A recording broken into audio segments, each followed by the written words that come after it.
life for editors. Sometimes you're going to get shots that are locked off on a tripod, or somebody's using a handheld stabilizer and the shots are fine and you don't need to think about it. But at other times you might get some news footage that somebody had quickly taken on their mobile phone and it's incredibly jerky and all over the place.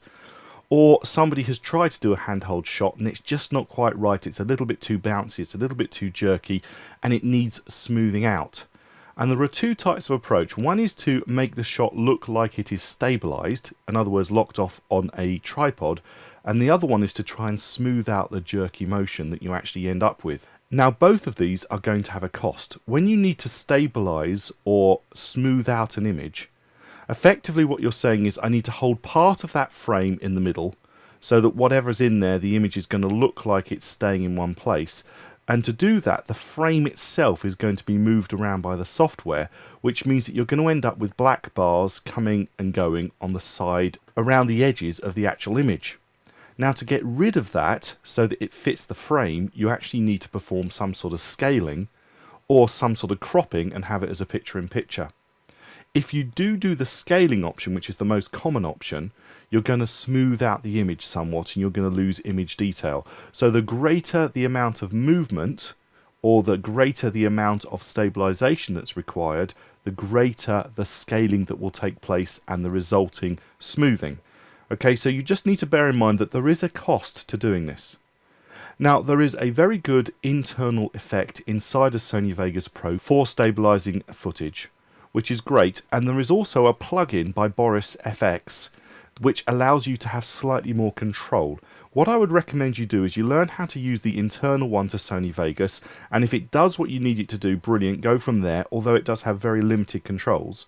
But if you need more controls, download the trial version from borisfx.com and see how that goes on, and if it does the job for you, then consider purchasing that at that point.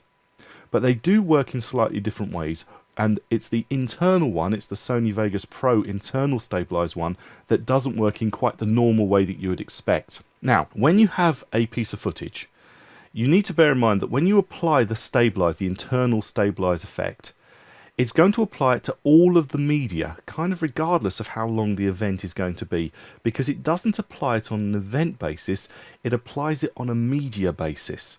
Okay, so I've got my elephants here in my Explorer. I'm going to drop them on the timeline, and there they are. I'm going to set the project, that's fine. And now the event is inside my media browser, there it is. And if I want to apply the stabilize effect, usually you would go to Event FX, and you would go and find Sony Stabilize, which is under the Sony event. So just click on Sony and you'll find Stabilize over here. You'd have thought that you just click it and either click Add or double click and OK. So I'm going to click Add and OK. And up it comes with a warning. It says you've added the Stabilize plugin to an event. This plugin must be applied to a clip or subclip as a media effect. So in other words, get rid of it, don't put it on there, and just close it off. The reason that it particularly says or a subclip, as we'll see in the next item over here, if I didn't just take a subclip for the part that I want to use, it would apply the effect to the whole of the clip, which is actually fairly long, and the end result would be it would take a long time to process. Okay, so just be aware of that. So I need to apply this as a media effect as opposed to as an event effect.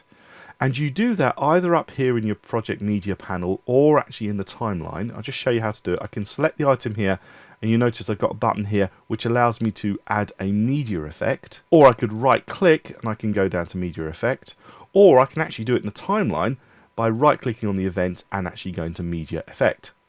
Okay, so it's the same thing when you do this. You're applying it to the media, you're not applying it to the event in the same way. So I'm going to go to media effect, and I'm going to go and find that stabilize, double click to apply and click OK, and it's actually there and I'm ready to go. Now there are very few options. If I click the presets, you'll see that I've got light, medium and stabilization. The default actually is medium, so if I just click medium you'll see nothing changes, and if I just go for the other two options just to show you, light, it's just how far these sliders move.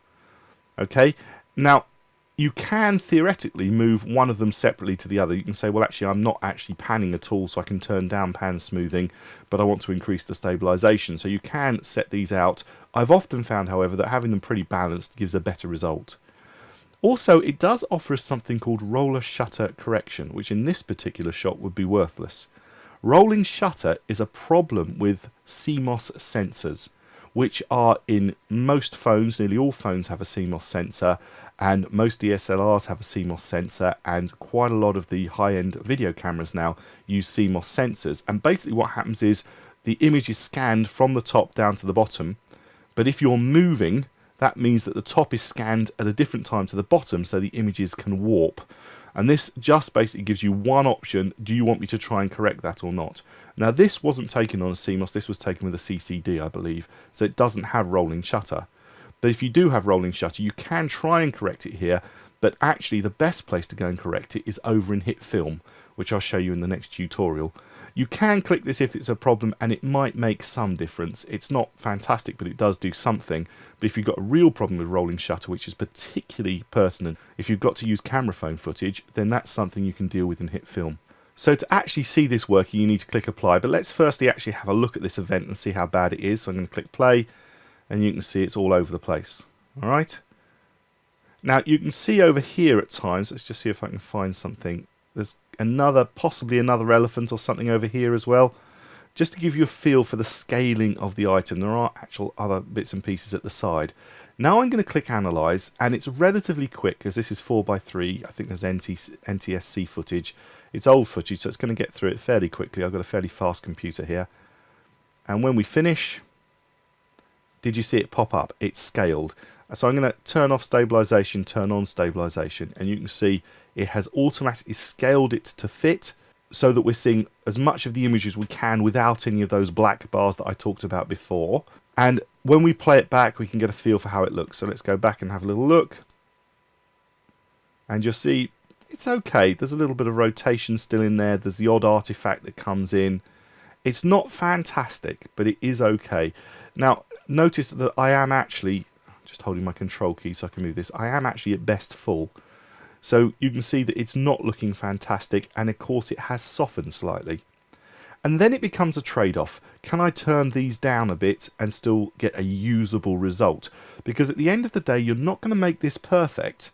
And what you want to do is produce something that doesn't distract the audience, because it's all about your audience. You can have a bit of movement, you can have a bit of things shaking around and being handheld, as long as the audience isn't concentrating on the handheld nature of the piece of media. They're not distracted by the media, they're actually watching the event taking place and not distracted by the technology, if you like. So you can perhaps turn it down a bit, but if you do turn it down a bit, you'll need to reapply and go from there. Now I'm just going to X that off at the moment. Now the other thing that you'll need to do, because this has been scaled, is possibly add some kind of sharpening to the image. So I'm going to now go to the event FX, and I'm going to find under Sony Blur, just click under that, and you'll see that there is actually Sony Sharpen, and I can double click to apply that and click OK. And then I can play with the amount of sharpening that I'm going to add to this image. But please remember, less is more with sharpening. If you go too far, you can usually look at it after a moment or two and think, goodness me, what was I thinking about? So my advice is, with sharpening, which starts at 50% if you like, is add a little bit, and when you think that looks okay, pull it back a bit. Okay, because when you render it out, it's going to look, you probably think you've overdone it. So to my eye, sharpen it up till it looks about right, and then always go back a little bit after that to try and get the right result. Okay, so that is stabilizing and sharpening an event using the native Sony plugin. In the next tutorial, we're going to look at the BCC plugin, optical stabilization, and the different controls we have with that, and we'll actually compare the two at that point. My name